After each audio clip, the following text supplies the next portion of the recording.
de chegar, estamos bem. Nós queremos agradecer a Deus, a Jesus, aos nossos anjos guardiães, aqueles que nos acompanham, aqueles que também nos auxiliam, nos inspiram, as melhores palavras, os melhores pensamentos, para que a gente possa transmitir a mensagem a que viemos. Então, nessa noite, eu quero que vocês se sintam assim, agraciados, que se sintam amparados pelo nosso mesmo amado Jesus. Sejam todos muito bem-vindos à casa. Nessa noite, nós iremos discorrer sobre o tema o servo fiel. E nós vamos falar sobre uma figura emblemática do Evangelho. E ele carrega consigo vamos falar assim, uma denominação, uma caracterização importante para todos nós. É que, se não tivéssemos Estevão, não teríamos Paulo. É graças a Estevão, a todo o seu trabalho, a toda a sua representatividade diante do Evangelho do Cristo, é que nós então temos hoje todo o ensinamento que Paulo de Tarso veio, depois de toda a sua historicidade, dentro do Evangelho também, porque falar de Paulo também demanda um tempo, devido à importância também de Paulo para o Evangelho do Cristo. Mas hoje em foco, Estevão. Então nós vamos falar de Estevão e nós vamos nos reportar sempre a ele como sendo um servo fiel, aquele que realmente servia, eu acredito que serve ainda com fidelidade. Ele era considerado um varão.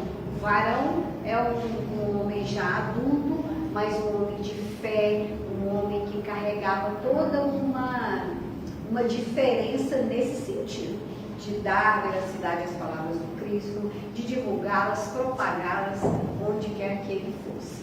Então nós vamos aqui a entender Estevão. Estevão era filho de Jochebed, está lá no livro Há 2000 anos, que depois a gente vai falar um pouquinho do livro Há 2000 anos. Aliás, desculpem, Paulo e Estevão. Então ele era filho desse senhor Jochebed, ele era irmão de Abigail, e Abigail mais tarde seria aquela então noiva de Saulo, até então, noiva de Paulo. E a gente vai prestar um pouquinho de atenção em Gesiel, porque depois, mais tarde, é que ele vai então adotar o nome de Estevão, e a gente vai saber por quê. Mas então, lá no seu início, na sua juventude, na sua adolescência, junto com seus pais, com sua irmã, eles eram assim muito afeitos à palavra de Deus, acreditavam, guardavam uma fé, e essa questão vinha muito da parte da mãe dele, da mãe de Gesiel, e falava muito a respeito dos ensinamentos, falava das leis de Moisés para eles, ensinava-os a orar sempre. Então, quando as situações estavam difíceis, a mãe dele ainda falava para recitar o Salmo 23, para dar força, para dar coragem. E ele, o pai dele, Jochebed, era nervoso, passava por algumas complicações. Para quem leu a obra, ou queira ler, ou reler, é importante essa parte onde Gesiel, então, depois de um feito lá do seu pai, ele vai ser preso no lugar dele. Que era o senhor ancião e tudo, foi preso no lugar dele. E lá na prisão, quando tinha uma janelinha, uma pequena janelinha, e ele, à noite, ele olhava por essa janelinha e contemplava as estrelas. E ele ainda falava, aquela estrelinha deve ser a minha mãe.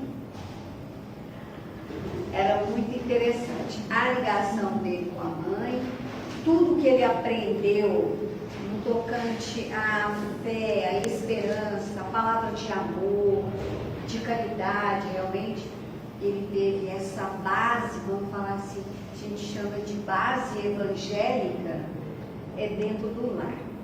Vamos ressaltar aqui também a importância de se levar Jesus para dentro do nosso lar. Nós assim fazemos todas as vezes que nós escolhemos um dia na semana, um horário, para que Jesus possa pernoitar conosco, diz Joana de Ângeles no livro SOS Família. Então é o momento em que Jesus ali chega com toda a sua equipe e nós fazemos uma leitura, uma pequena leitura do Evangelho, sobre a mesa, uma água para edificar, lemos um pequeno trecho, fazemos preces iniciais e finais, para que nós possamos receber essa cobertura do plano espiritual. Então, o culto do Evangelho no lar é de extrema importância, valiosíssima e serve também como tratamento medicamentoso no quesito espiritual. Os amigos espirituais nos contemplam ali com a água frutificada. Durante a leitura, nós poderemos ser tratados pelos espíritos que se utilizam da natureza para trazer recursos medicamentosos para nós.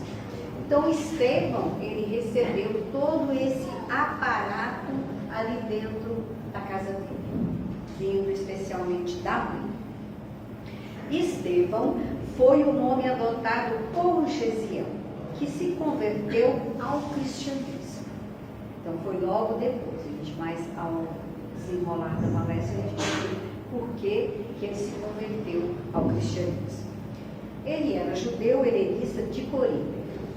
Era filho de Xoxetebe e irmão de Abigail, aquela que seria a futura noiva de Saulo de Tarso.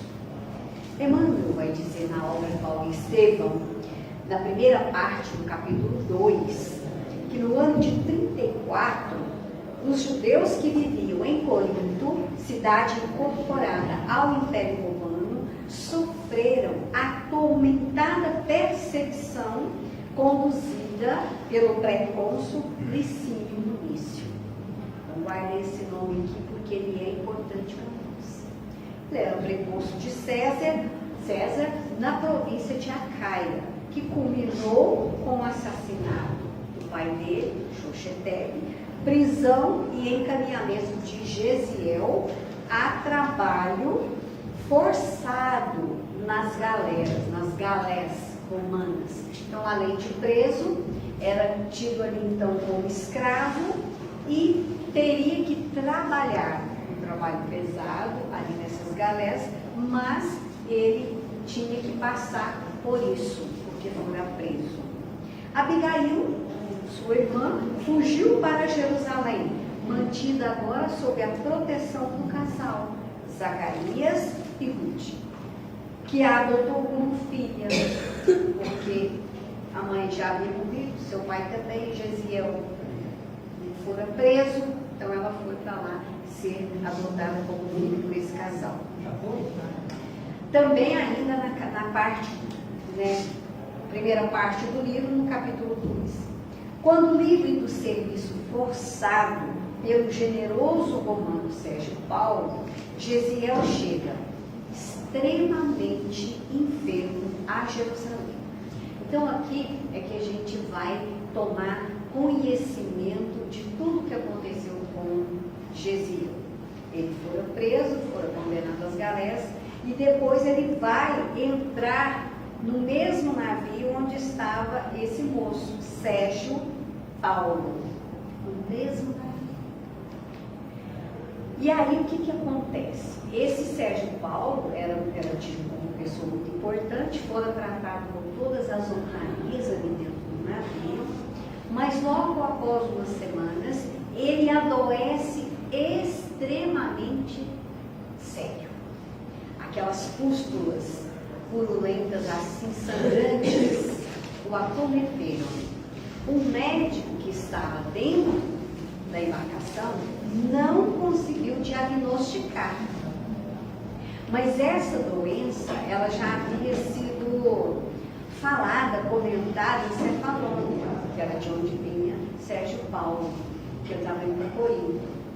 E aí, eles, temendo uma peste, uma doença muito contagiosa, eles meio que colocou Sérgio Paulo recluso, ficava sozinho dentro do quarto, e muito mal, e cheio de febre, aquelas músculas sangrantes. E aí o Licínio vai pedir para que fosse enviado para lá um escravo educado que pudesse ficar com ele para curá-lo, porque ele não poderia morrer. Então aqui é nessa hora, ele vai para lá, vai começar a cuidar desse moço, desse Sérgio Paulo. E ele entra, e ele ali naquela agonia, naquela doença, mas Gesiel adentra o quarto dele serenamente, seguro daquilo que ele iria fazer. E ele lembrou de alguns cuidados que ele aprendeu na casa dele. Então ele dava chás, né, para Sérgio Paulo, fazia alguns curativos naquelas pústulas, enfim, deu cuidado, deu carinho, deu atenção, e com isso ele conseguiu curar aquele moço. Mas o que aconteceu? Ele contraiu a enfermidade. Deu para mim que aquela enfermidade poderia ser a lepra daquela época, também que acometeram Magdala, Maria de Magdala, depois de cuidar daqueles leprosos. E ele ficou são, mas Gesiel contraiu aquela enfermidade. E esse moço, esse outro moço que estava lá dentro do navio, falou que ele teria que ser jogado no mar e ele seria dado como morto no mar, jogasse no mar. Mas como Sérgio Paulo foi curado por ele tinha autoridade, ele deixou Gesiel lá às portas lá de Jerusalém, lá para onde ele vivia. E ele chega lá doente, febril, não sabia para onde ia. Isso é no livro Paulo Estevam. E ele chegou, ficou por ali, debaixo de uma árvore, veio um mocinho, roubou os 3 quinquilhos de dinheirinho que ele tinha, até ele ser levado à casa do caminho, que era chamado assim porque ficava à beira, né, do caminho da cidade santa, né, que era a cidade de Jerusalém. E ali começa, Gesiel chega extremamente enfermo a Jerusalém, onde é acolhido por Simão Pedro, que, por assim dizer, encabeçava ali aquele grupo de discípulos que estavam ali naquela casa para cuidar dos enfermos que por ali passavam, enfermos de toda a natureza, do corpo, do espírito, obsediados, enfermidades de toda a natureza, e ali eles ficavam a cuidar. Então, ele é acolhido por Simão Pedro, lá na Casa do Caminho, que foi a primeira igreja, também chamada Igreja de Antioquia, instituição de auxílio aos necessitados, fundada pelo apóstolo Pedro. Aí, na primeira parte, ainda no capítulo 3, Estevão foi um dos mais destacados cristãos nos primeiros tempos da edificação da igreja cristã. Então ele já começou, porque trazia essa base, esses ensinamentos latentes no seu ser. Então quando ele chega na Casa do Caminho, é recebido por Pedro, e ali eles começam a falar de Jesus, ele começa a se interessar, e Estevão, outra característica, tinha um espírito de aprendiz. Era jovem, tinha saúde frágil, era magro, enfim, mas tinha sede do saber, do aprender, e assim aconteceu. Então ele se destacava ali, né, entre os cristãos nos primeiros tempos da edificação da igreja cristã. Um espírito, o que ele era portador também? De um espírito cheio de graça.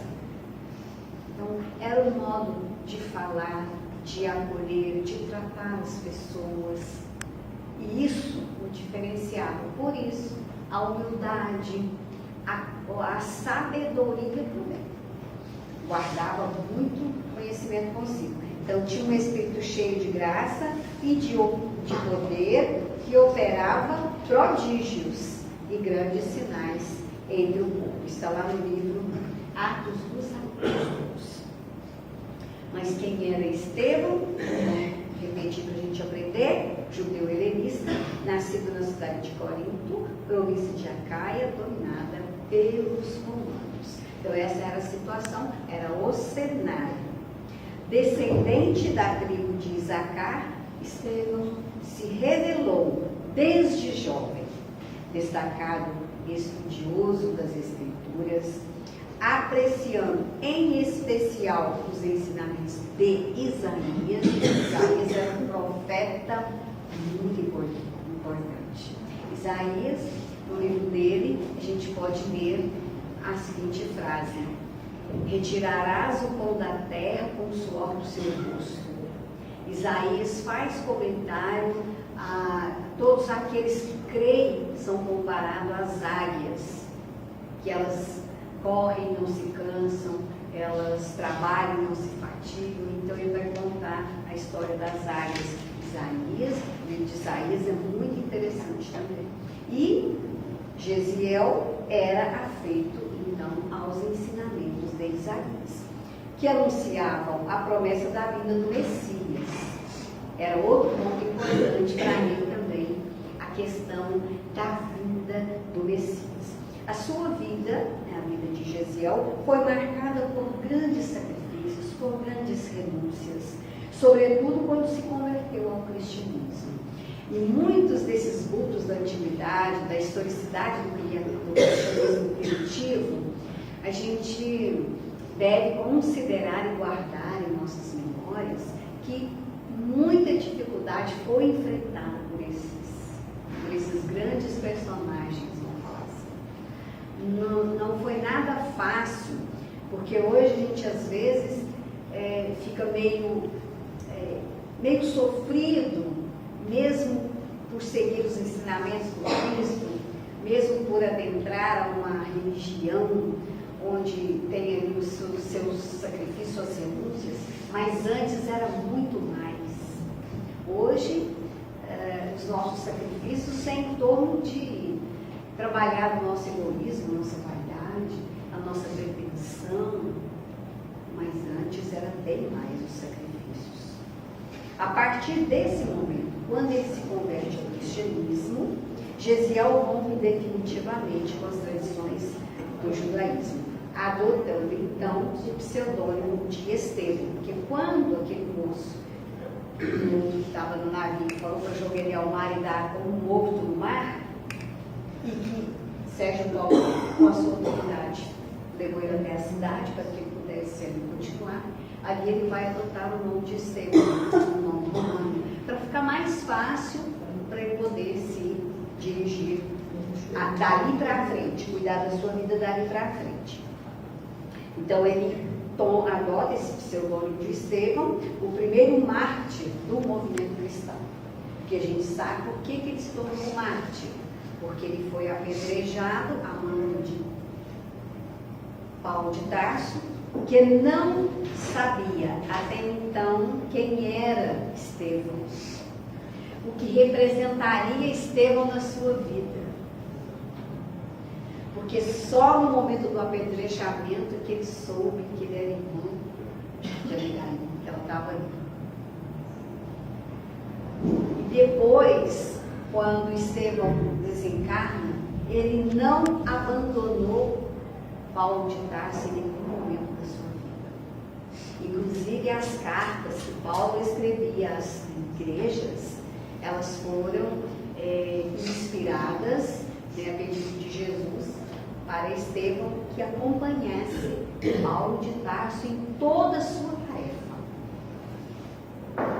No momento do desencarne de Paulo de Tarso, quando ele, em meio à perturbação ainda, houve até a voz ainda de Ananias, naquela confusãozinha, aquela pequena perturbação ao desencarnar, quando ele se conscientiza, ele vai visualizar Estevão, Abigail, aliás, Jesus e Abigail.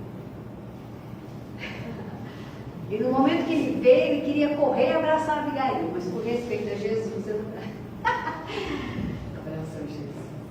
Então, assim, se não fosse Estevão, não teríamos Paulo. Essa frase é importante para a gente guardar. Em Estevão, ou Gesiel, enfrentou com coragem e grande fortaleza moral as provações que a vida lhe reservara. Nas galés romanas, o valoroso seguidor de Cristo foi submetido às mais ásperas privações, mas estoicamente, sabiamente, humildemente, soube suportar, tudo suportou, jamais perdendo a fé em Deus. Porque fé, do latim fides, fidelidade a Deus, aos princípios, aos ensinamentos, há toda uma proposta revolucionária no sentido de viver o amor. E não em momento algum nós pensarmos, não, eu acredito em Jesus e daqui para frente nada.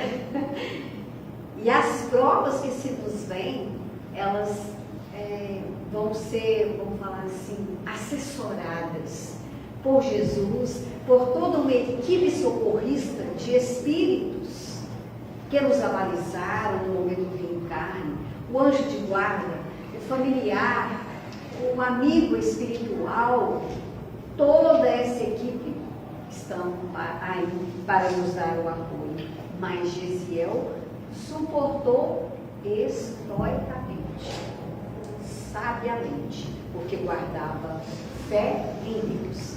Voltando de Cefalônia, a galera recebeu um passageiro ilustre, aqui vai contar lá de Sérgio Paulo, que olha que interessante, para ficar guardado.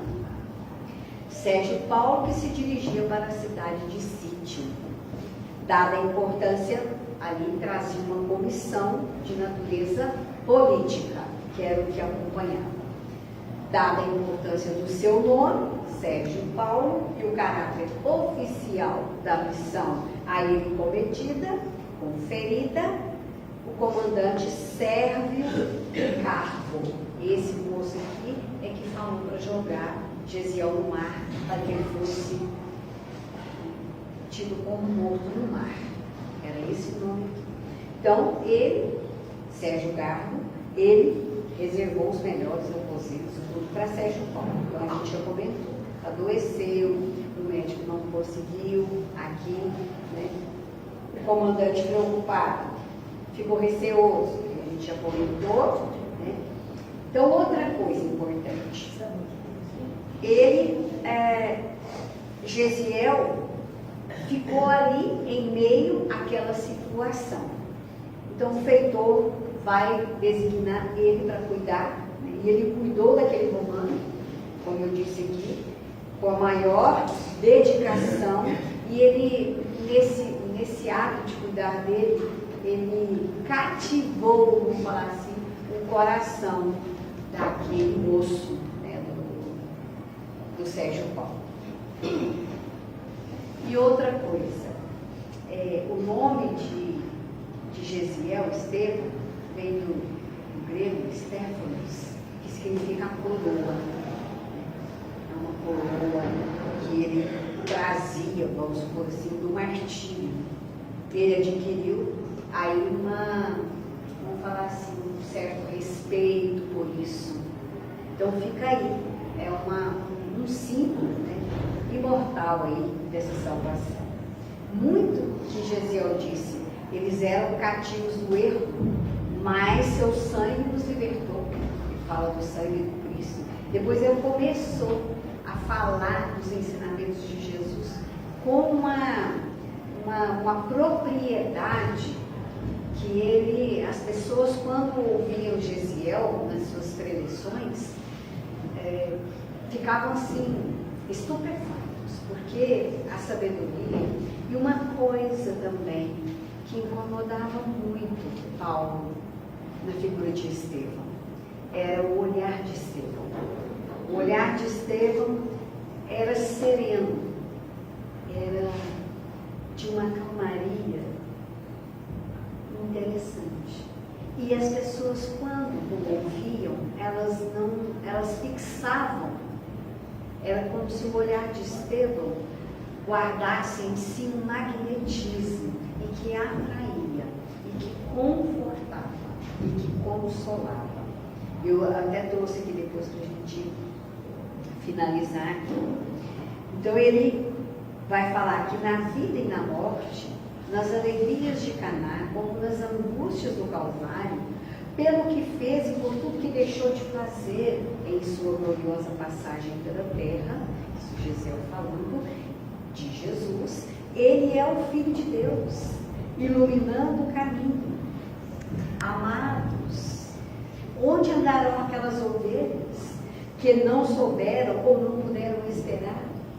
Procuremos para o Cristo como dracmas perdidas do seu desvelado amor. Seu reino é o da consciência reta e do coração purificado ao serviço de Deus. Então era o que ele guardava aqui, esse tesouro do Evangelho.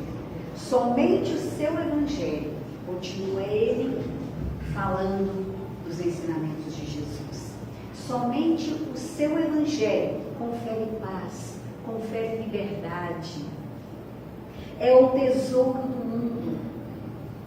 Então, lembrar as palavras de Jesus, que nós haveremos de trabalhar pela conquista dos bens imperecíveis da alma, os tesouros reais, que os ladrões não roubam, que a traça não corrói, que a ferrugem não destrói, que são os tesouros do coração, que a gente vai levar conosco por onde nós formos, que os tesouros perecíveis do mundo terreno por aqui permanecerão.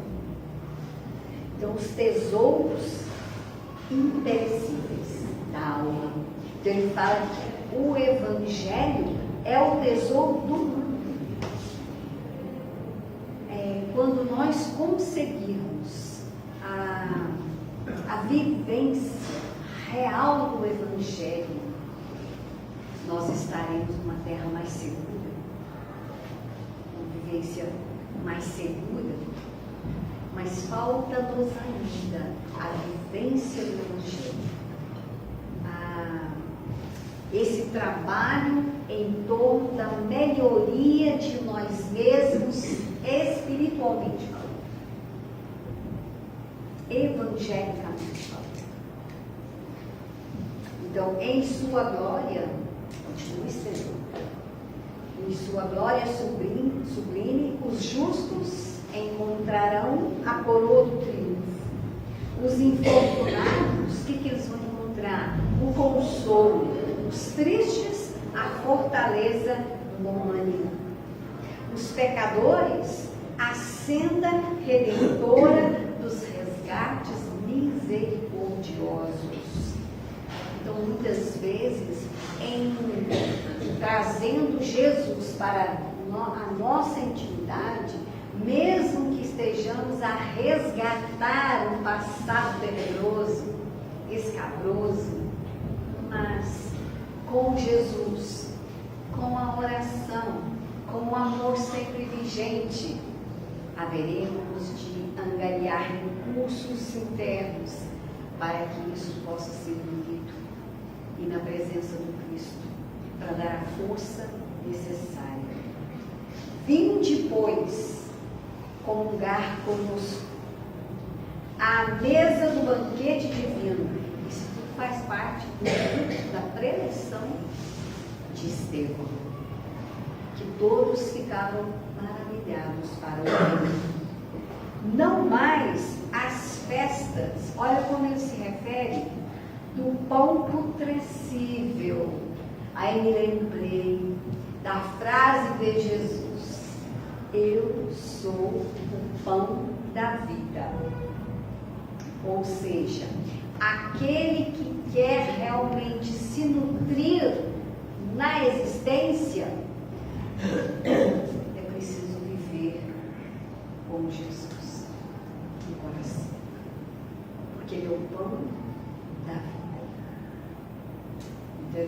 Estevão, não mais as festas do pão putrescível, mas o eterno alimento da alegria e da vida.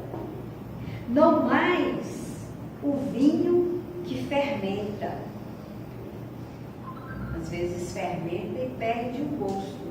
Já bebeu o vinho passado? O gosto é diferente para quem toma. Eu não tomo, mas sei, já vou me contar. Ele tem um gosto diferente. Então, aqui ele vai fazer referências. Não mais o vinho que fermenta, mas o que então? O néctar. O néctar, que é um suco adocicado, confortante da alma. O néctar confortante da alma. Olha que frase linda.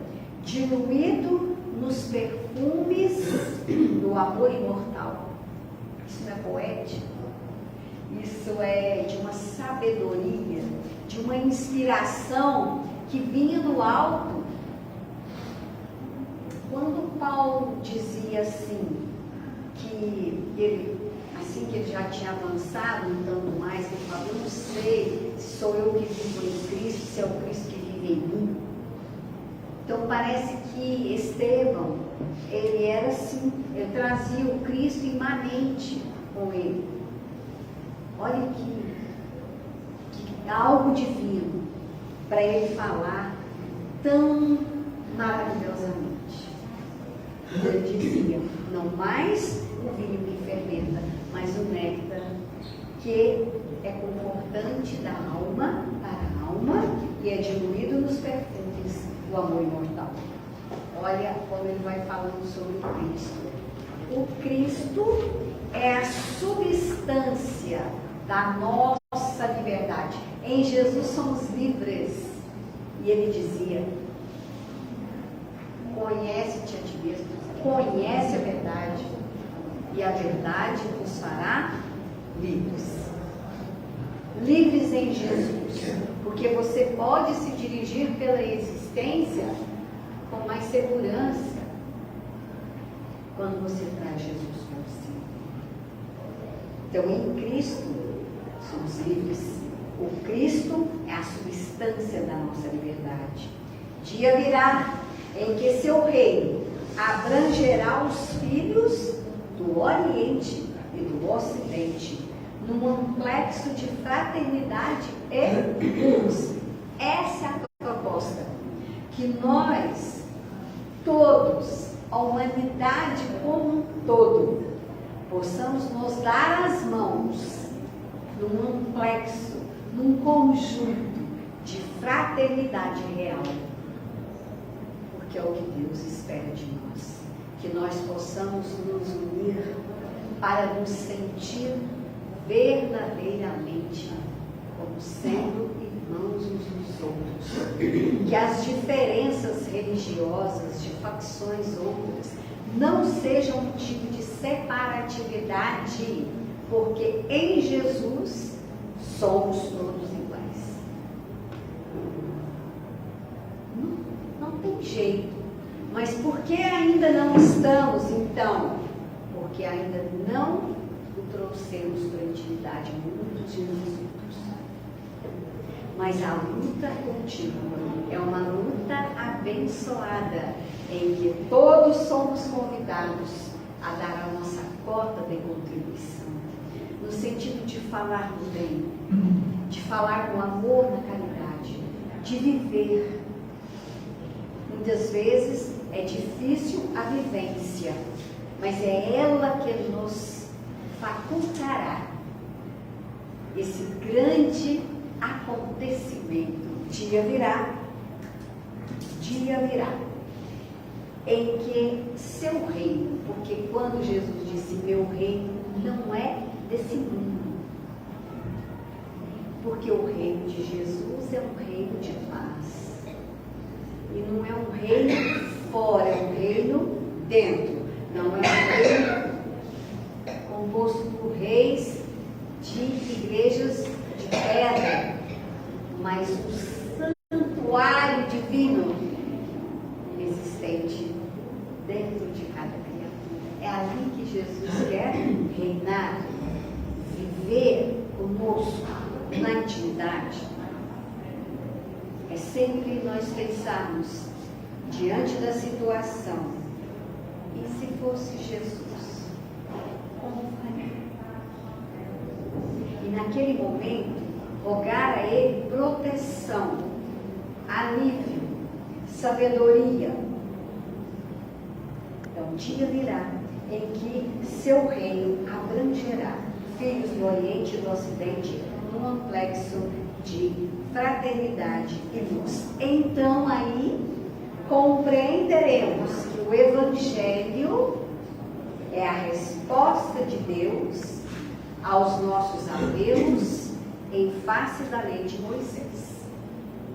Então, em outra frase, se não me engano, de Emmanuel, ele diz que o Evangelho de Jesus é a resposta de Deus para os nossos sofrimentos, para as nossas angústias, aflições, decepções, depressões, ansiedades, falta de, vamos falar assim, falta de uma presença, falta de um gosto para a vida, gostar de viver. Ele diz, uma vez que nós compreendemos o Evangelho e compreendemos que o Evangelho é a resposta de Deus aos nossos apelos em face da lei de Moisés, porque todo o trabalho de Moisés foi muito importante. Moisés veio para trazer a justiça, conter um povo ainda deseducado, que não conhecia o amor. Então Moisés teve uma tarefa difícil, rude. Então a gente aprendeu, ele trouxe justiça. E Jesus trouxe o amor. Então ele fala aqui, agora compreendendo o Evangelho como sendo os apelos em face da lei de Moisés. A lei é humana, o Evangelho é divino. Moisés é o condutor, conduziu aquele povo por 40 anos no deserto, ensinando-os uma educação de si mesmos, no sentido de desenvolver uma fé, uma esperança, a esperança da terra prometida. Passaram por fome, por sede, tiveram ali seus momentos, mas Moisés é o condutor e o Cristo, o Salvador. Moisés é o condutor e o Cristo, o Salvador. Os profetas foram mordomos fiéis. O que faz o mordomo? Apresenta, encaminha, prepara. Os profetas foram mordomos fiéis. Jesus, porém, é o Senhor da vinha. Com a lei eram os servos. Tudo isso aqui é só a fala de Estevão. Com a lei eram os servos. Com o Evangelho, olha como mudou. Somos filhos, livres de um Pai amoroso e justo. Uma trajetória. E a gente percebe. Então, qual é o tipo da mensagem? Uma mensagem consoladora. Qual é o objetivo da mensagem? Que nós nos lembremos dos ensinamentos genuínos do Cristo para alimentar a nossa alma. E que estes ensinamentos de Jesus possam nos esclarecer a todos, possam nos instruir, atingir o nosso coração, porque os ensinamentos de Jesus precisam alcançar o sentimento, porque nós, enquanto seres recém-saídos do instinto, estamos passando na linha evolucional pelas emoções, conhecendo as nossas emoções, que eu ainda trago comigo. Raiva, ódio, alegria, tristeza, todas elas. Para quê? Para, em exercício, em conhecendo as emoções, avançar e conquistar e conhecer o sentimento. Para quê? Porque o amor é o ponto alto do sentimento. Não o amor no sentido vulgar da palavra, mas o sol, esse sol interior, que condensa, que reúne em seu foco ardente todas as aspirações transcendentais da alma, que faz com que nós, então, compreendamos o amor divino, o amor que ilumina, que aquece, que nutre, que dá esperança. Atingir o nosso coração esses ensinamentos de Jesus. Porque o que eles irão fazer conosco?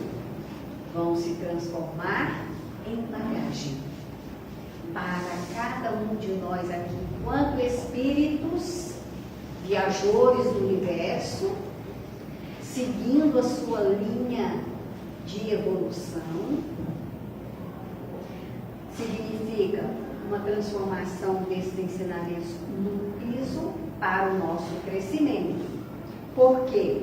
Porque é do bom tesouro do coração que o homem retira boas coisas. Todos nós, toda a humanidade. Então, o bom tesouro deve vir do bom coração. E a gente fala, onde está o seu coração, ali está o seu tesouro. É o seu tesouro, é o que te anima, é o que te traz aquela disposição para você se encaminhar para a realização das suas tarefas. É isso, é o amor realmente. E aqui eu trouxe para o final aqui, que eu gostaria de falar, que é quase uma repetição aqui, porque Estevão, ele fazia isso nos seus discursos, nas suas pregações. Ele conclamava a todos que estavam ali a ouvi-lo para que se banqueteassem. Onde? Na mesa celestial. Provar daquele alimento, daquele pão imperecível, como eu disse aí. Porque o Cristo é a substância da nossa liberdade. Então, aprender com Estevão a ser esse servo fiel do Cristo, onde quer que a gente vá, mesmo nessa fidelidade, a gente diria, quando você ouvir falar de alguém que ainda não consegue viver o bem, não conhece o amor, não ora, não participa de nenhum culto religioso, misericórdia, compaixão por essa pessoa. Porque se conhecer a mensagem, vai se transformar. Porque é destino de essa transformação pela a questão da limpeza do Evangelho. Então, que depois todos podem ir fazer uma visita lá à obra Paulo Estevão, e aí tem mais minúcias, mais detalhes, e vocês poderão se banquetear com a história de Estevão, o servo. Okay? Podemos cantar? Você pode fazer assim. Você quer fazer?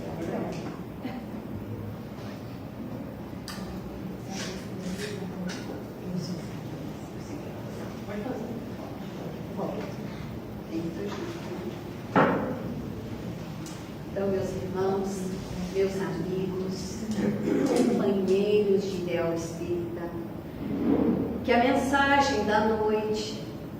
possa abraçar o seu coração, para que você, todos nós, ao sairmos daqui, possamos estar nos sentindo mais amparados, fortalecidos na fé, na esperança de que Jesus não nos abandonou, está conosco, está o tempo todo a presenciar, a perceber o que se passa na intimidade de cada um de nós, as dificuldades, as tristezas.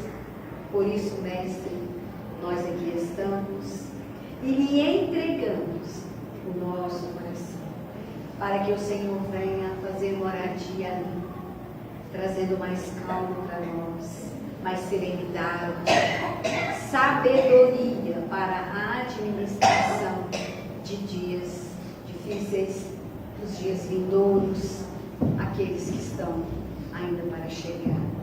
Rogamos pela paz do mundo, pela compreensão entre os povos, para que o teu Evangelho, Jesus, possa alcançar a toda a criatura, e que a tua paz, que o teu amor esteja conosco.